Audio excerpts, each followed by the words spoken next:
asalaamaaleykum mbokk yi tey suba ba léegi Dakar mi ngi yeewu kay taw rawatina diggante 9h jëm ba 11h taw yooyu xam ne nag jot na ànd ak ngelaw ci boori Ndakaaru waaye nag bu ñu xoolee ci tënk rek taw yooyu mi ngi tàmbalee daanaka démb ci guddi la tàmbalee ci penku réew mi dugg nag ci diggu dëkk bi ci xaaju guddi gi ba ci bërset bi la doog a egsi ci boori sow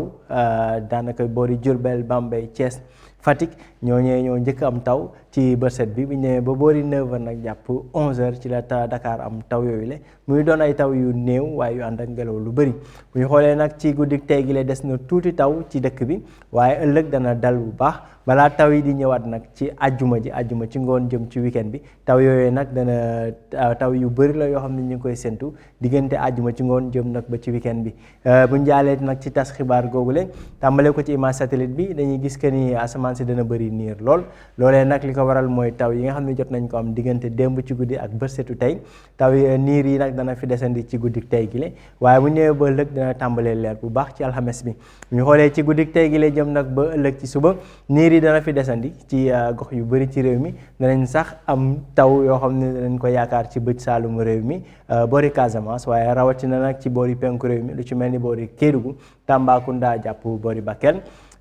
li nga xam ne mooy température yi nag dana wéy di kawe 20 degré ak ñaar ca boori yi Ndar jëm nag ba 20 degré ak ñett ba ñeent ak juróom ci gox yu bëri ci réew mi température nag fi muy gën a kawe mooy boori penku ñi ngi xaarandi 20 degré ak juróom benn ca Matam jàpp Tambacounda 20 degré ak juróom ñaar ca boori Bakel ñu xoolee ëllëg nag asamaan si dana dal comme ni ñu ko waxee ci tàmbalik bulletin bi le asamaan si dana dal daanaka sax niir yi danañ dem ba jant bi moo fi gën a fës ci bëccëg gi température yi nag dana wéy di kawewaat ci biir dëkk bi 20 degré ak juróom ñett jëm ba 40 degré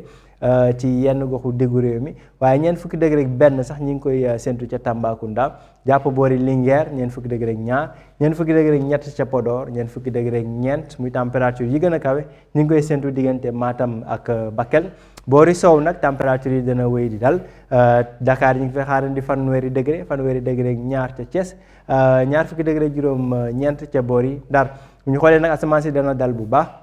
séntuwu ñu fi taw ci ëllëg ci alxames mi fu dul nag boori Kédougou foofee nag ñu ngi fay yaakaar ay taw yu néew lay doon ci Kédougou ci ngoonuk alxames bi jëm ci boori guddi gi mbokk yi ci tënk rek ñu ngi jugee ci taw goo xam ni jot naa laal daanaka réew mi yëpp muy diggante démb ci guddi jëm nag ba ci bërsetu tey ba tax na sax foofu la Dakar jotee amee ay taw nawetam waaye bu ñu xoolee nag asamaan si dana dal ci guddi tey gi la ci gox yu bëri ci réew mi yàlla ba suba waaye nag ñu ngi séntu yeneen taw ci ajjuma ci ngoon jëm nag ci weekend bi ay taw yoo xam ne war naa laalaat tamit gox yu bëri ci réew mi mën nañ ne sax réew mi yëpp